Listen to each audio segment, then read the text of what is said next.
আমাৰ দলীয় আজি যি নেতা যি বৰিষ্ঠ নেতৃত্বত তেখেতৰ আজি বিজেপিৰ দলটো আজি ইমান আগুৱাই যাব পাৰিছে। আজি শ্যামাপ্ৰসাদ মুখাৰ্জীৰ আজি বলিদান দিৱস হিচাপে আমি পালন কৰোঁ।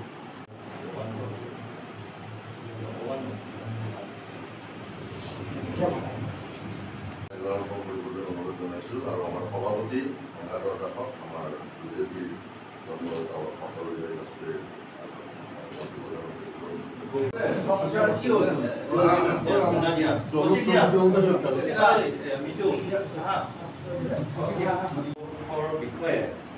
বিশদভাৱে মই সভাপতি দিব আপোনালোকৰ মাজত অৱগত কৰিবলৈ অনুৰোধ জনাইছোঁ।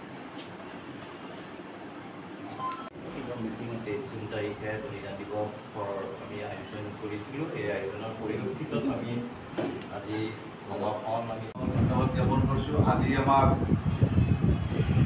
ভাৰতীয় জনতা পাৰ্টীৰ 23 জুনত বলিদান দিৱস হিচাপে পালন কৰা হয়। এই বলিদান দিৱসৰ উদ্দেশ্য এটাই আছিল যে এই উদ্দেশ্যৰ প্ৰথম প্ৰতিষ্ঠাপন কৰিছিল আমাৰ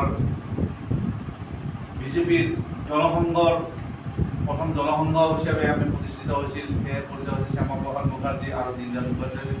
তেখেতৰ বলিদানৰ তেখেতৰ আত্মবলিদানৰ ফলতেই আজি বিজেপি যি ভাৰতীয় জনতা পাৰ্টী জন্ম গ্ৰহণ কৰিছিল আৰু তেখেতসকলৰ অশেষ কষ্টৰ ফলত আজি ভাৰতীয় জনতা পাৰ্টীটো আজি প্ৰতিষ্ঠিত হৈছে, ভাৰতৰ বিশ্ব দৰবাৰত এটা প্ৰতিষ্ঠিত কৰিবলৈ। আজি আমাৰ বিজেপিৰ বলিদান দিৱস হিচাপে আজি 23 জুনত যে বলিদান দিৱস হিচাপে পালন কৰা হৈছে আৰু এইটো আমাৰ ৰাজ্যিক সমিতিৰ পৰা নিৰ্দেশ মৰ্মে আমাৰ আৰু জিলা সমিতিৰ নিৰ্দেশ মৰ্মে আজি 23 জুনটো আমি বলিদান দিৱস হিচাপে পালন কৰিবলৈ নৰ্থগুৱাহাটী মণ্ডলত এটা আয়োজন কৰিছিলোঁ আৰু অনুষ্টুপীয়াকৈ আমি আজি এই মণ্ডলটোত বলিদান দিৱস আমি পাতিলোঁ।